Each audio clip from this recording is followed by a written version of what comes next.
Hello, and thank you so much for joining us for our Living on Campus presentation here at SOAR. My name is Stephanie Rewitzer, and I'm excited to share with you a little bit more about living on campus as well as our move-in logistics.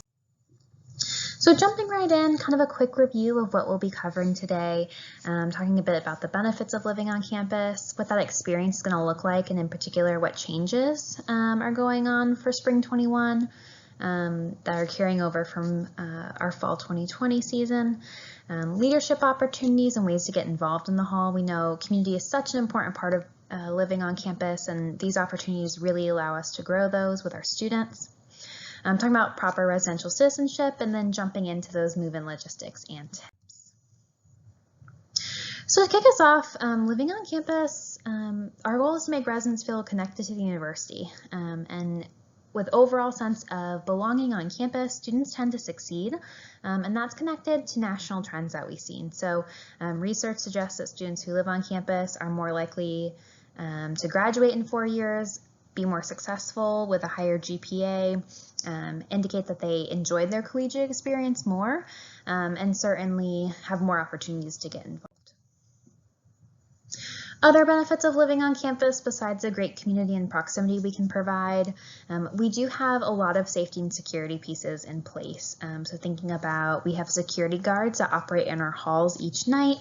Our awesome UNC Charlotte Police Department, they are available 24/7 for emergencies as needed, and they also provide kind of patrol presence as well. In all of our halls, the exterior doors are locked, so the only way students can get in, well, anyone can get into the living spaces of our halls is they have to have resident swipe access. In our loan key desks, that is internal to the building, as students do need to get in there to get a loan key should they be locked out. We also have live-in staff who are available and really contribute to the residential experience for our students. Those includes our RAs, which many of you are probably familiar with. In each hall, they provide support and help to students to acclimate them to the UNC Charlotte community. RAs touch base with residents on a regular basis, check in how our class is going, how's transitioning from home, or maybe from another institution if you're a transfer student. But they're really great resources who also put on events in the halls in terms of programming and offer other services. In addition to our resident advisors who are student staff, we have professional staff members in each hall as well. We call them our Residence Education Coordinators, or RECs, and they supervise the RAs in the hall. They also are going to be an additional support layer. They serve on call and also along with our GHAs or graduate hall advisors who also assist with managing operations in some of our halls. What's it like overall? We talked about the opportunity typically that students who live on campus have higher GPAs and are more likely to graduate in 4 years. A lot of that is from some of these benefits. So living on campus, you're never that far away from all of the great locations in UNC Charlotte, whether that be the Union, events that are happening, maybe you're going to go work out at UREC. It's a beautiful new facility. Our residential communities also allow students to form meaningful relationships with others who live in their hall or village. You get that chance to attend events organized by our hall staff. Some of those are going to be social based. Some of those may be opportunities to learn new skills or as well as meet new people. And then exploring leadership skills through lots of clubs, organizations, and councils that are available both through housing and part of the broader campus. So we talked quite a bit about some of the typical benefits that kind of include past years as well as this year's, but I know that there are a lot of questions and kind of nervousness sometimes about some of the changes that are happening this year as we face the global pandemic. And so we do have quite a few changes that will apply for spring 21 that we put in place to keep residence halls safe for our students and our staff. So you can expect some of the following changes. Physically around our halls, you're going to notice that our reception desks have plexiglass shields and stalls, and that some of the furniture has been pulled out to promote social distancing.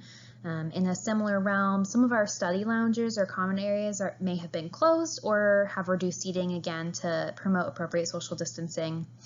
You'll see our front desk staff, as well as all of the staff in the halls, wearing appropriate face coverings whenever they're working. We've installed additional hand sanitizing stations at each of the main exterior entrances of our halls to make sure that students have ample opportunity to go ahead and sanitize their hands as they're coming in or out of the buildings. In addition, we also have a couple layers of testing that's available, or that is occurring rather, specifically our wastewater testing, which happens on a regular basis throughout all of our halls. And that gives us an indicator if we have any positive signals in the building. In addition to the testing of our halls, we also have ongoing mitigation testing throughout campus. That's a university process in which students are randomly selected to ask to come in and get a COVID-19 test, just to kind of do ongoing surveillance testing as needed. One of the other changes are some changes of what we expect of students in the halls. So a little bit here we're going to talk about places you can find our policies, procedures, and what students agree to by living on campus. But these are some changes that were incorporated, specifically that all students are required to wear face coverings whenever they are outside of their suite or apartment unit. So whenever you're walking around the building, if you're not in your individual unit, you do need to be wearing that face covering and ensuring that all of your guests do the same. We ask that you practice at 6 feet of physical distancing from others as much as possible, and certainly refrain from large group gatherings. In addition, all residents, really all university students, faculty, and staff, are all expected to complete a daily Niner health check. That appears in your email each day, early in the morning, probably before most people are awake. But it's a quick survey. It takes less than 30 seconds to complete. It's going to ask students, have you had any COVID-related symptoms? Have you tested positive for COVID-19? Or have you come in close contact with someone who has tested positive? That Niner health check goes to our Emergency Operations Center, and they check that every day and follow up with students as needed, particularly if anything concerning was indicated, so we can make sure that we provide additional support for them and make sure they understand our expectations if they do need to quarantine or isolate. In alignment with the CDC's guidance to limit the presence of non-essential people in shared areas, our guest privileges or our guest policies have shifted a little bit for this year. And so residents are only allowed to have one guest per bedroom in the unit. So what that means is that if you are in a 4-bedroom unit, your 4 residents who presumably live there and 4 guests can live there. Typically that's going to be evenly divided, but if one resident wanted to bring 2 people over, they would just need to talk to their roommates about making sure that the overall guidance for the unit is maintained. We'll speak to this in a little bit, but always, roommates always need to talk about their guests, particularly in this season, but even before, just making sure that your roommates know when guests may be over and understanding what their expectations are for guests overall in the unit is really important to help make sure that that environment's. Like I spoke to before, one of the advantages of living on campus is that on-campus in-hall programming and opportunity to build community. Certainly COVID has created some barriers for that, but we are still working hard to make sure that connection is still an integral part of the residential experience. And so some of those changes that we have connected to our programming in particular is that we will host our social and educational programs within the communities, but practice the same kind of general guidance that occur. So if a program is occurring in person, students are expected to respect social distancing or physical distancing, as well as continue to wear their masks like they do throughout the building. We also limit the number of attendees in person in accordance to the CDC guidance and university policies. At this moment, that is currently no more than 10 people in an indoor space, which we maintain at all of our in-person programs.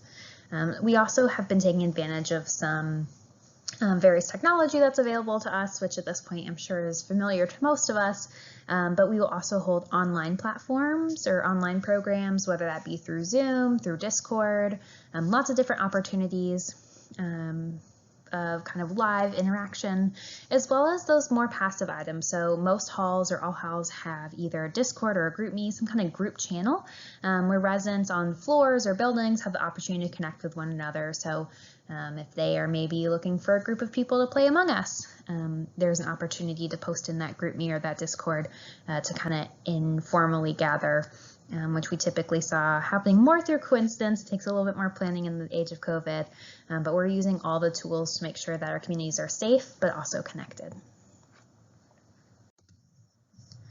So we talked about that connection being integral to the residential experience. What are some ways you can get involved as a student? It can be on many different levels, starting with the opportunity in housing can be a great kind of way to get your start, particularly if you're a new student or as opposed to a transfer student.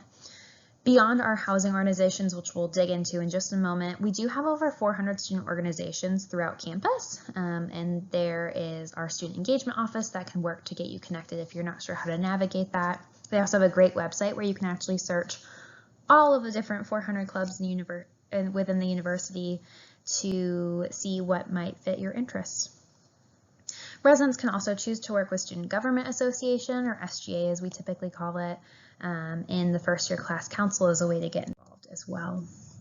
Specifically within housing, we have two main organizations that allow for kind of the involvement that we specifically offer with leadership. One is going to be our Resident Student Association, or RSA. They host residential leadership committees, and through those, students are able to advocate for themselves and others in the halls, or organize and host programs to kind of offer some additional engagement opportunities. After you've lived in the halls for a semester, you can also apply to become a part of the National Residence Hall Honorary, or NRHH. This is essentially an honors program within the hall that focuses on service elements, both to the university and to the community at large. Living on campus is definitely a new experience for the majority of our students, and we want to make sure that all of our residents find our halls to be a second home. And part of that, for us to be able to foster that community, is to make sure that all of our residents are familiar with our policies that are put in place to make sure that everyone is safe, comfortable, and welcome in our spaces. We really encourage all residents to go familiarize themselves with the Resident Handbook. That includes all of our policies, our expectations. The Housing 101 guide that's mentioned here is also a great resource. It's going to give you additional information beyond our policies, but simple things like where things may be located or resources that you can utilize. We'll show you exactly where those are on our website on the next slide, but it's important to know that residents have the responsibility to keep our residence halls safe and healthy. This has always been true, but particularly in our current times, that healthy piece is kind of an extra added piece. And so making sure that as you completed your contract for housing and signed the COVID attestation indicating our expectations around COVID-19, that you really are attentive to those pieces and make sure that you're following those guidance to make sure that everyone can be safe and healthy. So I mentioned, where can you find that resident handbook? If you go to housing.uncc.edu, you can plug into our search bar resident handbook, or you can type in this full URL and you'll see our link to both our resident handbook and our Housing 101. Certainly the years on those will be updated, but it is pretty easy to find on our website. So taking a next step beyond our handbook and 101 guide, students should plan to participate in conversations in their rooms, whether that's a room, a suite, or apartment, with an RA in order to develop our roommate agreement. So as a spring student coming in, we're going to make sure that that is facilitated, even though if there were roommates in the space back in the fall, they would have done one. You can expect to have a new one done with you in the room, so we can make sure that everyone has an opportunity again to sit down and really outline what they have in terms of expectations for the halls or the room itself, around social distancing, in-room guest permissions, cleaning, all the fun stuff that comes along with having roommates in a space. Students will have the opportunity to facilitate that amongst themselves first and then review it with their RAs. But if you have any questions or concerns about that process, please reach out to your RA and they can kind of walk you through those steps. We know that roommate agreements are a great foundational piece to establish expectations, but if you find that that's not leading to success in your room, we encourage students to address their roommates first, but if they need assistance from HRL staff, that is absolutely why we're here, whether that's talking through with your RA how you might raise an issue with your roommate, or sharing that you've already raised it and trying to figure out how we can provide additional assistance to make sure things are happening as the roommate agreement agreed to, or potentially re-looking at that roommate agreement to determine what things may need to change. So you've heard a lot about the residential experience. Let's talk about move-in. I know we've had some recent changes, and so we're going to walk you through as much of that as we can, and hopefully provide you some really great tips for making, when you do come to campus, an awesome experience. So move-in is going to be February 18th to the 21st, unless you have an exception, which in that case you would be moving in between January 14th, yesterday, and January 21st, excuse me. So for our regular move-in, that February 18th to 21st, we're going to have lots of different practices in place to make sure that we are, again, providing that safe and healthy environment to move in. So face coverings are required for all students, staff, and guests. We're going to have those hand washing stations or those hand sanitizing stations available in all our halls that we talked about before.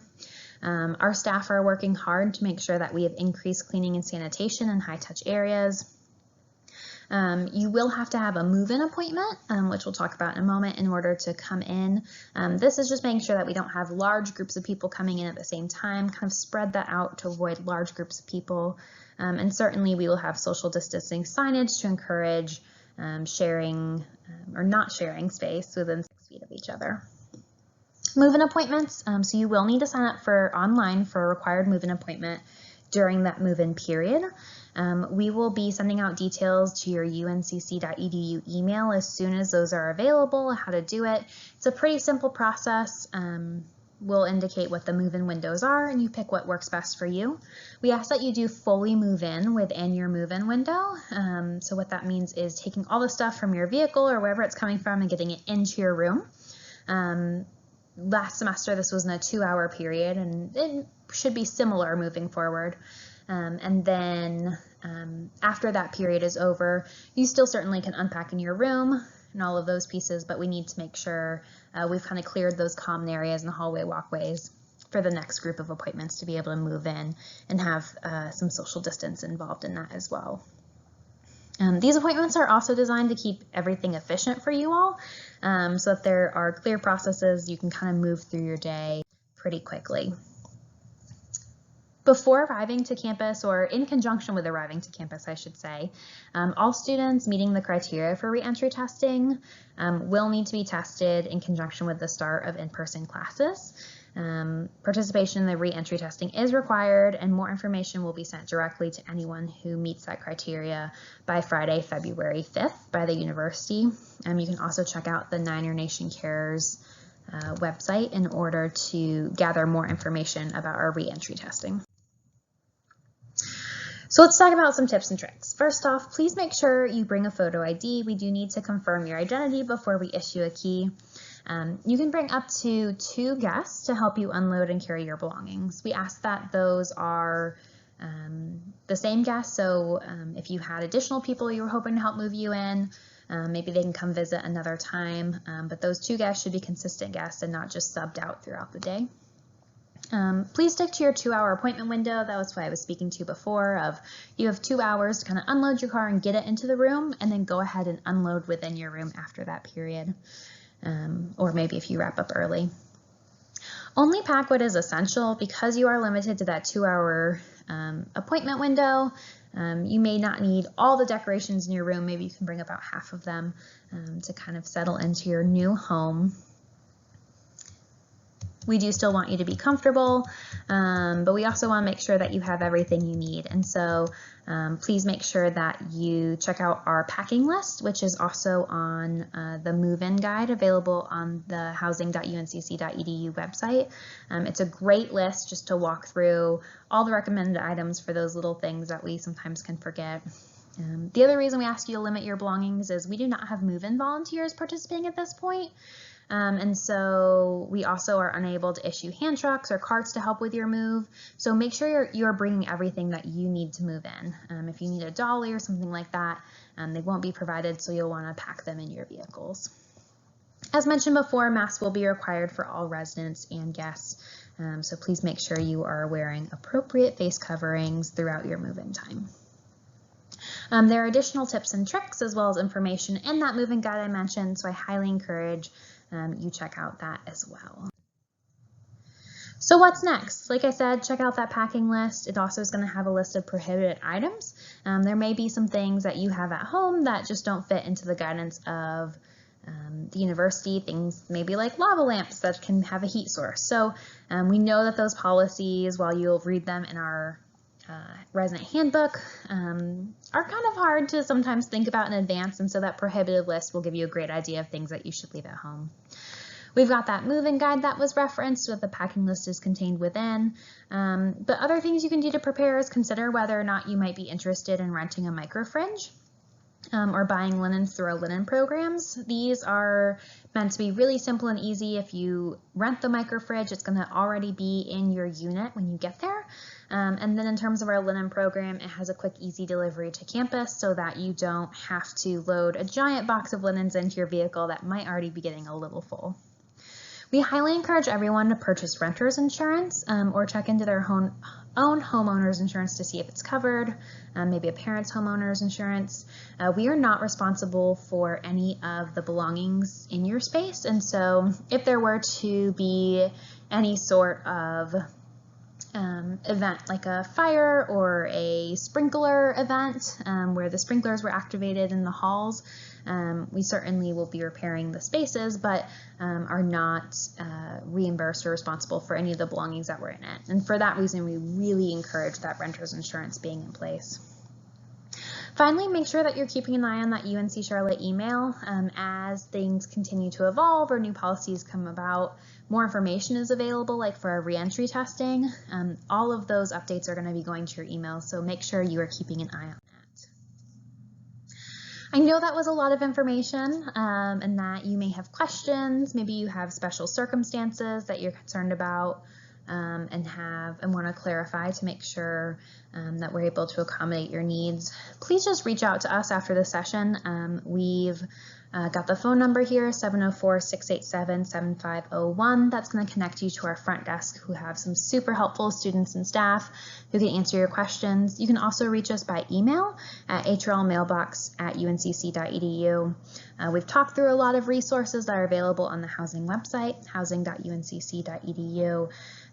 Has even more to explore, so feel free to go check it out, especially if you have any questions about the move-in process. And that wraps us up for today. I thank you so much for checking out this video. I hope it was helpful and informative. But again, if you have any questions, please feel free to reach out to us. Thanks so much. Have a great day and go Niners.